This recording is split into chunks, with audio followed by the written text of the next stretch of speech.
names and then what you do in the band. Sure. I'm Brian Mazzaferri. I'm the lead singer, rhythm guitar player, and Game Boy programmer for I Fight Dragons. I am Packy Lundholm. I'm the lead guitar player and not lead singer. I sing not leads, and I jump around and stuff for I Fight Dragons. Yeah, professionally. Professionally.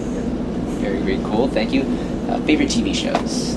Of all time or currently broadcasting? As far back as you want. I mean, as good as art, like, so Simpsons. Simpsons all the way. You don't pass a day without quoting The Simpsons. Currently airing Game of Thrones. Nice. I'm a huge Louis fan, and I'm currently almost done with season 4 of Breaking Bad. That's been my tour mission. Because I'd never seen it, so I'm going top to bottom, and I'm enthralled. Oh man, fantastic. I also like to do some anime stuff. Full Metal Alchemist Brotherhood. That's not something that's on right now, but that's certainly in my TV wheelhouse. What else anime-wise? Not a ton. I tend to do translations and Netflix stuff and whatnot when it's available. To the camera. Elfen Lied. I'm trying to think of like Samurai Champloo. Casual, but I also enjoy that stuff for sure. How does a Warped Tour audience differ from like a ComicCon audience? Couldn't be more different. Violently so. Violently different. They're completely different in a lot of ways. Well, maybe not completely, but they're vastly different cultures. Yeah. With just different values artistically and culturally, and what people expect out of a show. How do you guys get hooked up with ComicCon?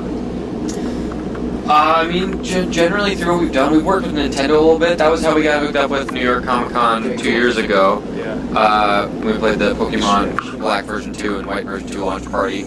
Because we did a music video with Nintendo, and so that was kind of just evolving Same relationship. Will Get Girl. Yep. Yeah. Tell me about the making of that video. That was wild. So Nintendo paid to fly us to LA and go shoot on a soundstage. It was in Laurel Canyon, yep. Right? And that had a permanently built,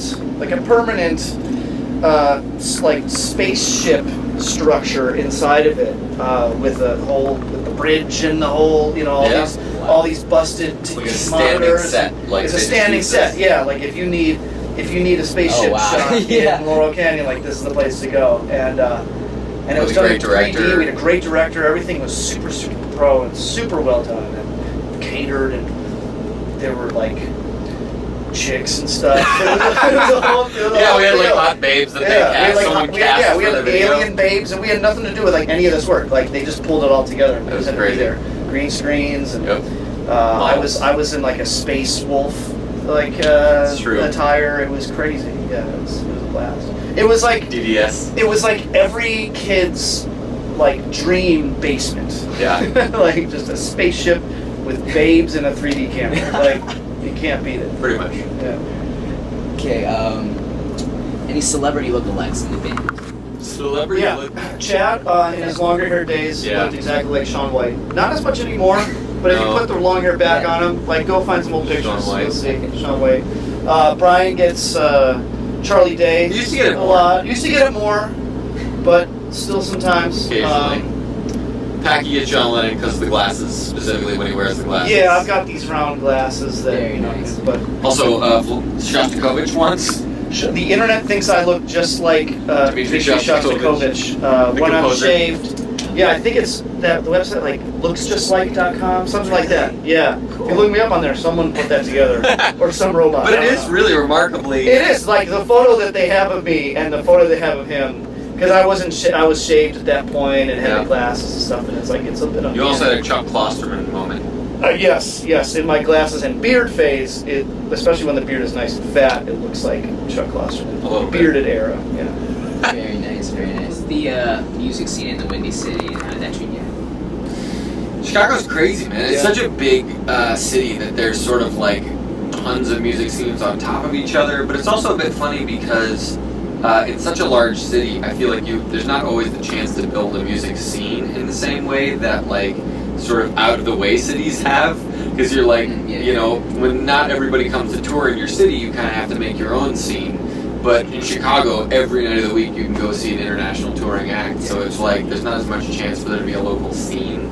But that said, the Chicago community is awesome. and there's great musicians in Chicago. I mean, Packy's also gigging out all the time. I play in a lot of different projects and stuff around the city of various types, and they've all kind of got their own niches and environments in which they live that don't even communicate with each other at all. That's kind of how a big city kind of can be like that. You got little niches and stuff. Pockets. Love it. A couple more. Tell me about working with ABC and the Goldbergs. That's mostly Brian's. Fun. Yeah, there's a lot of it was crazy. Yeah, I wrote like about because Adam Goldberg, the creator of the Goldbergs, was a big Kickstarter donor to us. Like, for our record, in the first hour of the Kickstarter, donated, sent me a message being like, "My name's Adam Goldberg, and I have a TV show that's going to come out. I want you to write the theme song." You kind of assume that a message like that is a complete farce, right? Because you think it's just some You're like, guy, this is someone messing with me. making a show in his basement. But no, it's actually Adam Goldberg. Yeah. And, a mere 6 months and 18 theme songs later, it was cool. We got the one that is there. And it's been really surreal, actually, I think. Because in some ways, TV is such its own beast that, like, we did this thing and recorded it, but it was so little. Like, I spent a lot of time writing it, but the actual recording was like, of course, they didn't decide exactly which theme song they wanted until an hour before they needed it. So we're like, record it quick. It seems like that's how TV works. Yes. Like nothing is set until you can't have until there's no time for any other option to be considered. So we were on like pins and needles, waiting for like the very last call. Like we did the very. And even then, they were like, "We need 3 more seconds." So it was like, okay, so we'll throw in a bit more like 12 to sparkles 15. or something. It's funny, but it's been really cool. Adam Goldberg has been amazing. It's like such a big supporter and fan of the band. So it's been a fun. It'd be cool to do more for him. Yeah, I mean that's honestly the thing. I told him the other day. I was like, you should have a prom episode, and we'll be the band. Yes. So we'll see. Yes. One last one. Way to go on Kickstarter. Great job. Thank you, man. What advice or pitfalls to avoid when you talk to new Kickstarter projects? How do you guide them? Wow. Don't. Okay. A lot of don'ts. A lot of do's. But that's hard because there's always a million don'ts. But like in the long expect run, the unexpected. Yes. Yeah.